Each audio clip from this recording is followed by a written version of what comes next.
So அனைவருக்கும் வணக்கம். இப்போ ரீசெண்டாக டான்ஜெட்கோல இருந்து ஒரு நோட்டிஃபிகேஷன் வெளியிட்டிருக்காங்க. ஸோ அதை பற்றின என்னென்ன டீட்டெயில்ஸ் இருக்குது அப்படின்ற ஃபுல்லாக இந்த ஒரு வீடியோவில் பார்த்துடலாம்.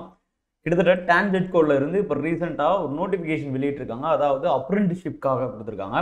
அதிலே அவங்க மேலே மென்ஷன் பண்ணியிருக்காங்க பாருங்க, TANGEDCO notification for engagement of apprentices for the year of 2023 and 24 under the apprenticeship act படி கொடுத்துருக்காங்க. ஸோ 1973. ஸோ அந்த விஷயங்கள் நமக்கு தேவையில்லை. யார் யாரெல்லாம் எலிஜிபிள், எந்த வயது இருக்கணும், அந்ததுக்கான உங்களுக்கான அந்த கோர்ஸ் என்னென்ன படித்திருக்கணும், ஸோ அப்படின்ற டீட்டெயில் ஃபுல்லாக கீழே கொடுத்துருக்காங்க. என்னென்ன போஸ்டிங்ன்றதையும் கீழே கொடுத்துருக்காங்க. ஸோ அதை ஒன்று பார்த்துடலாம். கீழே இருக்கு பாருங்க, Tamil Nadu generation and distribution corporation, அதை தான் என்ன சொல்றாங்க, டான்ஜெட்கோ அப்படின்னு சொல்றாங்க. அவங்களுடைய ஆன்லைன் அப்ளிகேஷன் ஆனது கிட்டத்தட்ட கிராஜுவேட் இல்லைன்னா, அதாவது அவங்க என்ன சொல்றாங்க, எலிஜிபிள் கிராஜுவேட் இல்லைன்னா டிப்ளமோ ஹோல்டர்ஸ்க்காக இன்ஜினியரிங்ல கிட்டத்தட்ட அவங்க 2020, 2021, 2022 மற்றும் 2023 பாஸ் ஆனவங்களை ஃபுல்லா தமிழ்நாட்டில் இருக்கவங்கள இந்த அப்ரெண்டிஸ்ஷிப்க்கு எலிஜிபிள் அப்படின்றத குறிப்பிட்டிருக்காங்க. கீழே டிசிப்ளின் அப்படின்னு கொடுத்து என்னென்ன கேடருக்கு அவங்க தேவைப்படுறாங்க அப்படின்றத பாருங்க. ஐ மீன் எந்தெந்த கோர்சஸ்லாம் படிச்சிருக்கணும், அதை தான் டிசிப்ளின் அப்படின்ற எலிஜிபிள் கீழே கொடுத்துருக்காங்க. ஃபர்ஸ்ட் எடுத்தோன்னே ட்ரிபிள் இ கொடுத்துருக்காங்க, அதாவது எலக்ட்ரிக்கல் அண்ட் எலக்ட்ரானிக்ஸ் இன்ஜினியரிங் கொடுத்துருக்காங்க. அதுல இருந்து கிட்டத்தட்ட 395 ட்ரைனிங் பிளேசஸ் கொடுத்துருக்காங்க. கீழே எலக்ட்ரானிக் அதாவது இசிஇ கொடுத்துருக்காங்க, எலக்ட்ரானிக்ஸ் அண்ட் கம்யூனிகேஷன் இன்ஜினியரிங்ல இருந்து 22 கொடுத்துருக்காங்க. அண்ட் இஐஇ அப்படின்னு சொல்லக்கூடிய எலக்ட்ரானிக்ஸ் அண்ட் இன்ஸ்ட்ருமெண்டேஷன் இன்ஜினியரிங்ல இருந்து 9, சிஇல இருந்து அதாவது ஐடி டெக்னாலஜில ஐடில இருந்து கிட்டத்தட்ட 9 வேகன்சியும் கொடுத்துருக்காங்க. அண்ட் சிவில் இன்ஜினியரிங்ல இருந்து கிட்டத்தட்ட ஒரு 15, மெக்கானிக்கல் இன்ஜினியரிங்ல இருந்து மொத்தம் 50 என மொத்தமா 500 போஸ்டிங் கிட்டத்தட்ட, அதாவது 500 பேருக்கு வேகன்சி இருக்கு அப்படின்றத கொடுத்துருக்காங்க. கிட்டத்தட்ட இதோட டியூரேஷன் ஆஃப் ட்ரைனிங் பாத்தீங்க அப்படின்னா 1 இயர் அப்படின்றத குறிப்பிடுறாங்க. அதே மாதிரி இதுல நீங்க செலக்ட் ஆகுறீங்கன்ற பட்சத்துல உங்களுக்கு மாதம் 8000 ரூபாய் வரைக்கும் ஸ்டைபண்ட் வரதுக்கான வாய்ப்புகள் இருக்கு அப்படின்றத கீழே குறிப்பிட்டிருக்காங்க. கீழே அப்படியே கீழே வந்தீங்கன்னா மினிமம் எஜுகேஷனல் குவாலிஃபிகேஷன்ஸ் கொடுத்துருக்காங்க.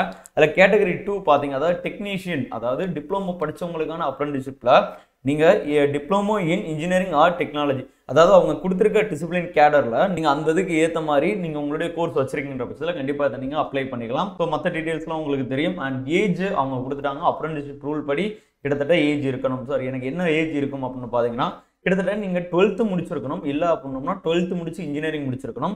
அதுவும் இல்லை அப்படின்னோம்னா நீங்கள் அந்த ரெஸ்பெக்டிவ் கேடாரில் டிப்ளமோ அப்படின்ற ஒரு கோர்ஸ் முடிச்சிருக்கணும். ஸோ அதை தான் அவங்க குறிப்பிட்டிருக்காங்க. ஸோ கிட்டத்தட்ட பார்த்தீங்க அப்படின்னா 18க்கு மேலே இருக்கின்ற பட்சத்தில் நீங்கள் இதை அப்ளை பண்ணிக்கலாம். அது கீழே ரிசர்வேஷன் ஆஃப் வேகன்சிஸ் அது கொடுத்துருக்காங்க. கண்டிப்பாக கைட்லைன்ஸ் அண்டர் அப்ரெண்டிஸ்ஷிப் ஆக்ட், அதாவது அந்த அப்ரெண்டிஸ்ஷிப் ஆக்ட் போட்டது படி கிட்டத்தட்ட SC and ST and OBC and PWD அவங்க எல்லாத்துக்கான ஒரே ரூல்ஸ் இதில் ஃபாலோ பண்ணப்படும் அப்படின்றத கொடுத்துருக்காங்க. இன்கேஸ் நீங்கள் பிசி ஆர் எம்பிசியில் வரங்கின்ற பட்சத்தில் நீங்கள் ஓபிசி சர்டிஃபிகேட் வச்சிருப்பீங்க, உங்களுக்கு இதில் ரிசர்வேஷனுக்குள்ளே வரணும் அப்படின்னா என்சிஎல் சர்டிஃபிகேட் வாங்கணும். அதாவது என்சிஎல் அப்படின்றது நான் கிரீமி லேயர் சர்டிஃபிகேட்ஸ், அவங்களுக்காக தான் ஓபிசி அப்படின்ற ஒரு ஃபார்மேட் வந்து ரிசர்வேஷனில் செல்லும். ரைட், அப்படியே கீழே வந்தீங்க அப்படின்னோம்னா அவங்களுடைய வார்ட் கோட்டா கொடுத்துருக்காங்க. கிட்டத்தட்ட வேகன்சிஸ் 10% வரைக்கும் யாருக்கு அப்படின்னோம்னா வார்ட்ஸ் கோட்டாவில் இருக்கவங்களுக்காக கொடுத்துருக்கேன் அப்படின்னு சொல்லியிருக்காங்க. அண்ட் மற்றபடி இந்த wards of contract, temporary, casual, retirement employees are not eligible to avail the 10% of ward quota, அதையும் கீழே குறிப்பிட்டிருக்காங்க. ரைட், அது கீழே டியூரேஷன் ஆஃப் ட்ரைனிங் ஆல்ரெடி நம்ம முன்னாடியே பார்த்த மாதிரி கிட்டத்தட்ட 1 இயர் உங்களுக்கு டியூரேஷன் ஆஃப் ட்ரைனிங் இருக்கும். அதற்கு ஒவ்வொரு மாதமும் உங்களுக்கு ஸ்டைபண்ட் ஆனது 8000 வரைக்கும் கொடுக்கப்படும் அப்படின்றத கொடுத்துருந்தாங்க. செலெக்ஷன் ப்ரொசீஜர் கீழே கொடுத்துருக்காங்க. நீங்கள் அப்ளை பண்ணுங்கிற பட்சத்தில் உங்களை ஷார்ட் லிஸ்ட் பண்ணுவாங்க. எப்படி ஷார்ட் லிஸ்ட் பண்ணுவீங்க அப்படின்னா, அவங்க என்னென்ன ரெஸ்பெக்டிவ் கேடர் கொடுத்துருக்காங்களோ அதில் உங்களுடைய மார்க்ஸ் அப்டேட், அதாவது உங்களுடைய மார்க் பேசிஸில் நாங்கள் செலக்ட் பண்ணுவோம், ஷார்ட் லிஸ்ட் பண்ணுவோம் அப்படின்னு குறிப்பிட்டிருக்காங்க. ஷார்ட் லிஸ்ட் பண்ண கேண்டிடேட் ஃபுல்லாக சர்டிஃபிகேட் வெரிஃபிகேஷனுக்காக அது பின்னர் அறிவிப்பாங்க அப்படின்றதையும் குறிப்பிட்டிருக்காங்க. அண்ட் அது கீழே வந்தீங்கன்னா எப்படி அப்ளை பண்ணணும் அவங்களுடைய போர்ட்டலில் அப்படின்றது கீழே கொடுத்துருக்காங்க.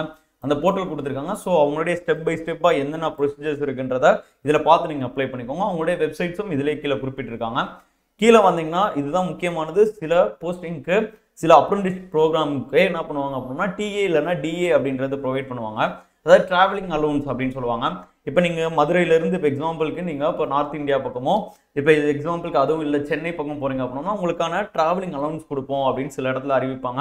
ஆனால் இப்போ இங்கே குறிப்பிட்டு சொல்லிட்டாங்க, no DA and DA will be paid for attending CV. Okay, அந்த சர்டிஃபிகேட் வெரிஃபிகேஷன் வரவங்களுக்கு உங்களுக்கு இந்த போர்ட் சைட்லேருந்து உங்களுக்கு எந்தவித அமௌண்ட்டும் கொடுக்க மாட்டாங்க, அலோன்ஸ் கொடுக்க மாட்டாங்க அப்படின்றத குறிப்பிட்டிருக்காங்க. அதே கான்செப்ட்ல தான் போர்டிங் அண்ட் லாட்ஜிங்க்கும் குறிப்பிட்டிருக்காங்க. இதுல கீழேயே முக்கியமானது ஆன்லைன் அப்ளிகேஷன் ஸ்டார்டிங் டேட் பார்த்தீங்க அப்படின்னா 5/2/2024, கிட்டத்தட்ட ஒரு 2 நாட்கள் முன்னாடியே கொடுத்துட்டாங்க. எப்போக்குள்ள நம்ம அப்ளை பண்ணி கொடுக்கணும் அப்படின்னு பார்த்தீங்கன்னா கிட்டத்தட்ட 20/2/2024 நம்ம அப்ளை பண்ணி முடிச்சிருக்கணும். அதே மாதிரி ஷார்ட் லிஸ்ட் எப்போ வெளியிடுவாங்க அப்படின்னோம்னா 26/2/2024 வெளியிடுவோம் அப்படின்னு குறிப்பிட்டிருக்காங்க. அவங்களுக்கான சிவி எப்ப நடைபெறும் அப்படின்னோம்னா 5/3/2024 இருந்து 8/3/2024 வரைக்கும் டென்டேட்டிவ்லி அப்படின்னோம்னா அந்த டேட்டுக்குள்ள நடக்கலாம் அப்படின்றத பொதுவாக குறிப்பிட்டிருக்காங்க. எஸ், இதுல உங்களுக்கு ஒரு போதுமான டீடைல்ஸ் கிடைச்சிருக்கும்னு நினைக்கிறேன். ஸோ எஸ், அண்ட் மேலும் பல தகவலுக்கு எக்ஸாம் ரிலேட்டட் இணைந்தே இருக்காங்க. அண்ட் தேங்க்ஸ் ஃபார் வாட்சிங்.